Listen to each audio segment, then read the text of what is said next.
Hey, welcome to Tank Talk. I'm your host, Bob Tankard. And my special guest today is Margo Bouchet. And Margo is an attorney at law, Esquire. Margo, welcome to Tank Talk. Welcome to Martha's Vineyard. And I think the program is going to be great. Oh, I'm so excited. First of all, thank you so much for giving us this opportunity to talk about the Howard University Alumni Organization, as well as our Bison on the Vineyard 2015 program. You know one thing, Margo, I was reading a book. I can't think of the author's name. I was in Aruba. I couldn't put the book down. And talked about all the distinguished lawyers that came out of Howard. Talked about Thurgood Marshall, and it talked about a bunch of men and what they went through from the 1930s all the way up until Thurgood Marshall became Supreme Court Justice. You know what I mean? And the struggles and the things those men went through. Not only the things they went through, but the things their wives had gone through, the same struggles. You know, and it showed how each of the wives supported the husbands while they were going through the struggle, and it was all dealing around civil rights, the right to enter universities that didn't allow African Americans in and whatnot. So it was a great book. And Howard University, they call it the Harvard of the South. You know what I mean? Howard University. It was a great university, very, very forward-thinking university. Margo. Well, actually, we say that Harvard is the Howard University of the North. Okay. all right. That's good. Okay. You're an alumni. Yes. Okay. As a matter of fact, I'm a double graduate from Howard University. I received my undergraduate degree as well as my law degree, or at the time that I received it, was called a Juris Doctor degree. Right. You know, both from Howard University. According to the gentleman, I can't think of the real founding father. I can't think of his name right now, but you would probably know when he was in Thurgood Marshall. He was Thurgood Marshall's. Langston, right. They say he was a son of a gun. They say when you came out of there, you knew everything. And most of the lawyers that they confronted during the civil rights movement of the 30s and 40s, they couldn't compete with them because they were so prophetic in their stuff. They were just good at what they were doing. You know. Margo, tell us. He was a dynamic person. At one point, he was considered for president of the university, but at that time, it was really, although it was founded for African Americans, the board of trustees were all white, and they did not want him to be the president. Exactly. So it was unfortunate. Tell us a little bit about Margo, other than being an alumnus from Howard University.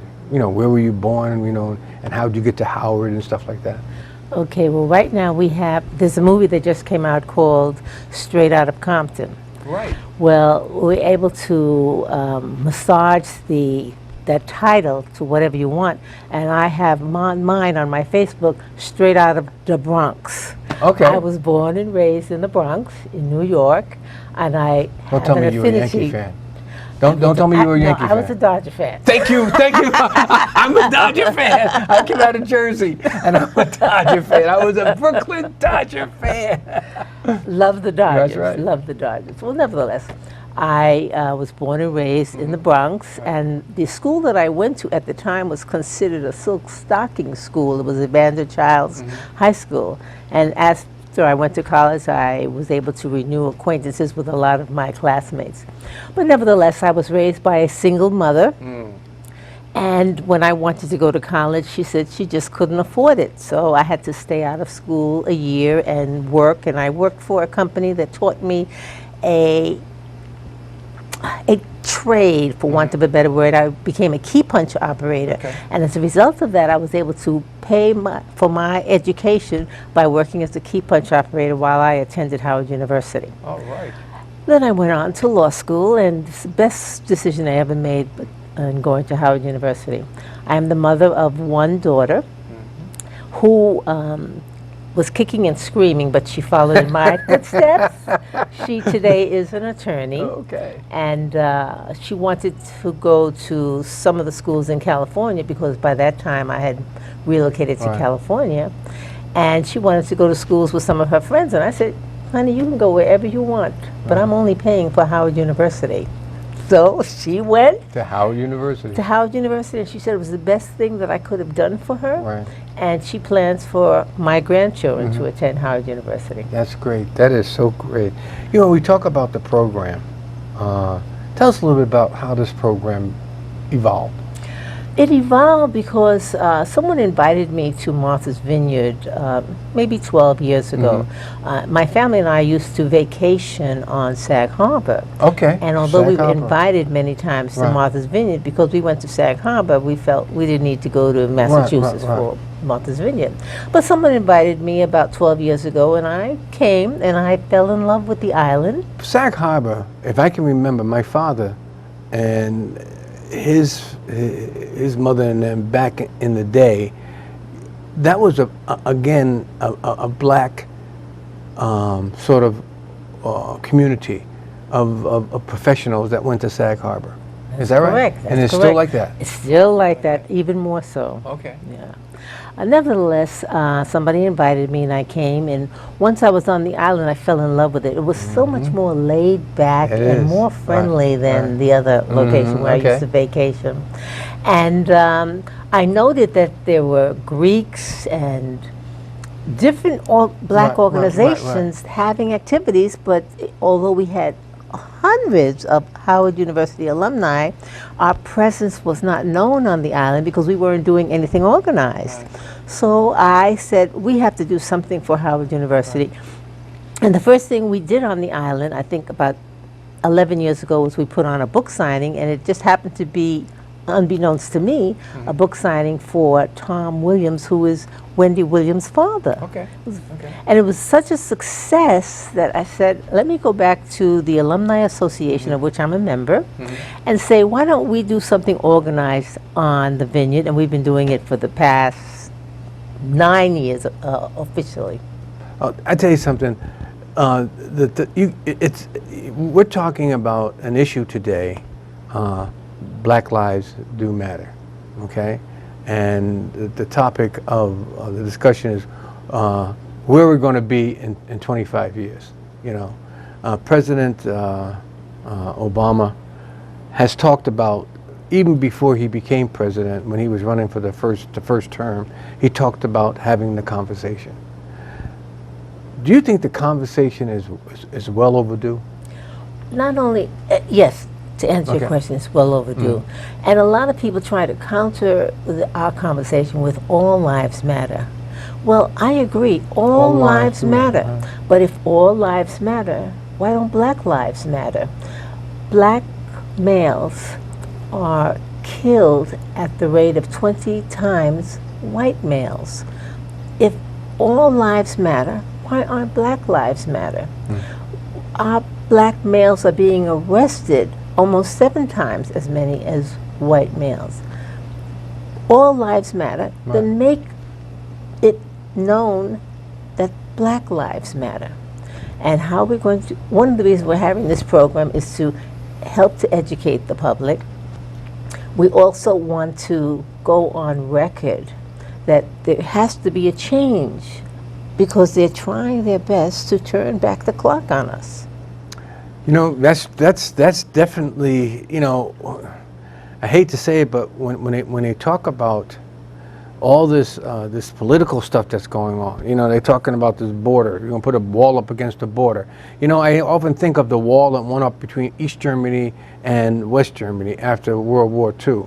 You know, and that's a type of segregation and separation. You know what I mean? And I look at that and I said, okay, you're messing with the southern borders. I said, but you're not talking about anything of the northern borders. And I said the northern borders was where the people that came through, that did the Twin Towers came through there, the people that are trying to hurt certain things coming through the northern borders, and you're not even discussing that. Is it because the northern borders are prominently white and the southern borders are Hispanic or people of color? You know, I read a book not too long ago where they talked about in the early 1900s, they encouraged the Mexicans to come across to do a lot of the crops and everything else. 1929, when the Depression came along, they forced the Mexicans back to Mexico because they said they were responsible for the Depression. 1941 comes along, and all of a sudden they want them all back to work in the factories. Now you have to look at that picture and say, what's going on here? You know, who's really responsible for some of the stuff? It's not that the Mexicans in the South. When a person is illegally someplace, I don't know how they would like to have themselves in the front paper when they're illegal. They'd be trying to hide, you know. Exactly. I look at what we're talking about, Black lives, and I go back to saying, I think you're right. That going backwards instead of us going frontwards, instead of us going forwards, to have the conversation to say, these are the things that the African Americans in this country participated in, performed, they did. We are all a people in the United States. The United States cannot be united if people are divided.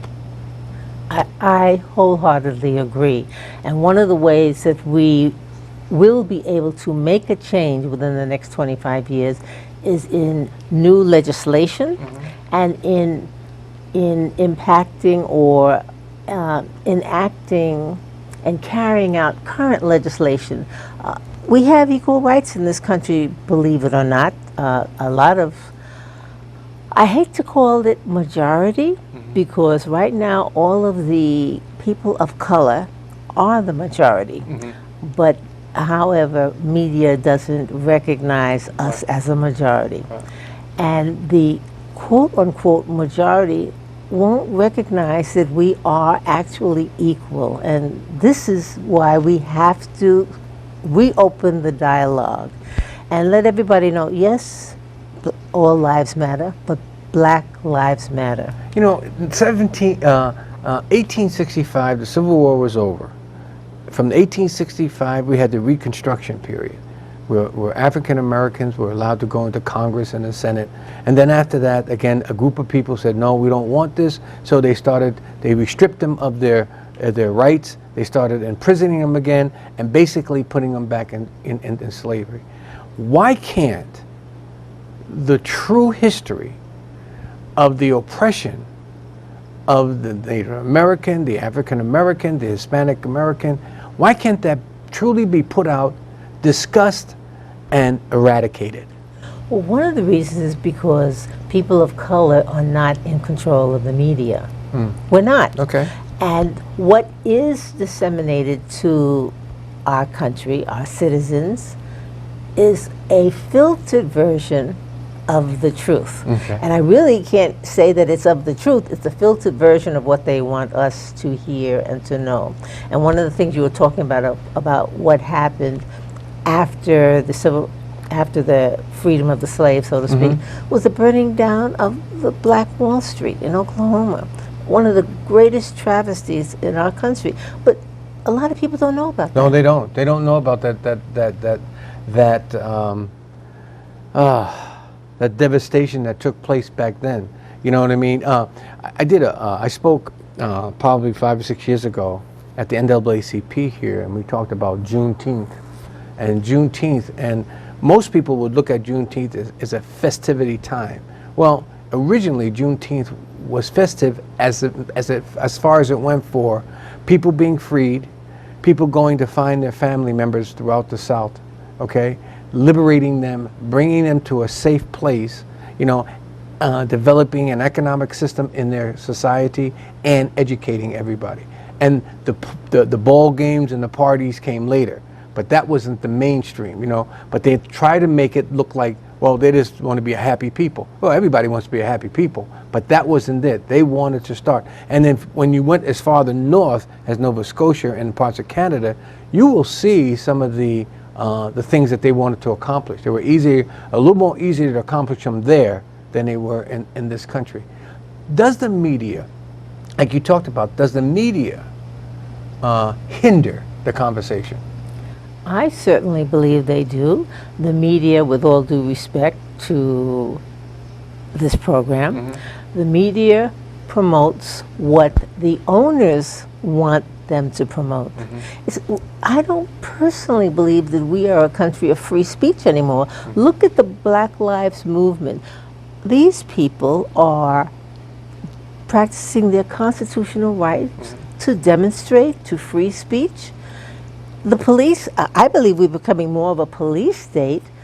And the media is promoting that. We can't speak freely, or we risk being killed, we risk being arrested, we risk being abused. So I don't believe that the media is allowing our message to be communicated. You know, one of the things that I noticed on the last, it was the last, actually the last couple of weeks, they had they revisited the incident that took place in, the young man that got killed. Anyway.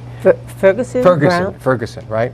They took, and in the Ferguson demonstration, there was quite a few white individuals that said enough is enough. And they came in supporting the blacks and making it matter. And across the country, you're starting to see young whites and young African American, young Hispanic come together and say, enough is enough. When are you going to bring a country together? You know, I look at this. United we stand, and divided we fall. So if we're going to be United States and strong, then everybody that lives here has to come together. Even though you can have a difference of opinion on things, you still come together. Divided on issues such as race, economics, job discrimination, and all those things, that's divided, and that's going to make you fall. You're not going to be as strong as you should be. You know, I did an interview the other day, and we talked about how Congress and the Senate, you know, they argue, the Democrats, Republicans are arguing so much against each other that they're not doing anything for the people. And it was supposed to be government for the people. Well, number one, we have to remember that we are a government of the people. And the people need to pay attention to what's going on. And I'm not going to suggest that we need to revolt. Right. But the Boston Tea Party came about because the government was not listening to the people. Exactly. We, the people, need to have our voices heard. We need to oust these people who have been in Congress forever and are only carrying out their own agenda. But we're not doing that. We seem to be a bunch of sheep. And that's what's so frightening. And, you know, people sit by and they say, this is an old adage, you know, they said they came for the Protestants and I didn't say anything because I wasn't a Protestant. They came for the Jews. I didn't say anything because I wasn't a Jew. They came for the blacks. I didn't say anything because I wasn't black. And finally they came for me, and there was nobody that I could have to help me because I didn't stand up for anybody else. Exactly. We as a people have to stand up and say Black Lives Matter because all lives matter. You know, I can't. That is so true. And until we have the conversation, until we bring groups together, you know what I mean? My producer and I were talking, and we were talking about the police and how they just bang, bang, bang, shoot quickly. They don't do that quickly to a white individual that causes a crime.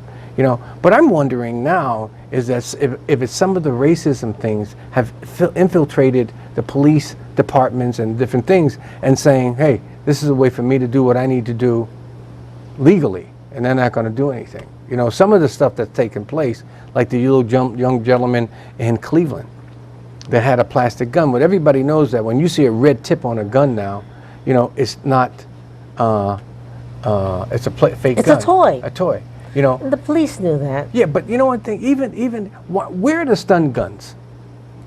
Where are the stun guns now? You know, you're getting close. Most of the people that they have shot had no guns, no weapons. Stun gun would have put them on the ground, and then they could have apprehended them.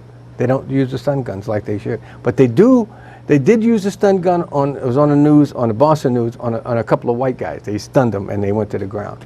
I'm saying to myself, okay, you know, that's just an indication. What you're doing is you're showing that you used the stun gun here, but you didn't use the stun gun over here, which you could have done. Exactly.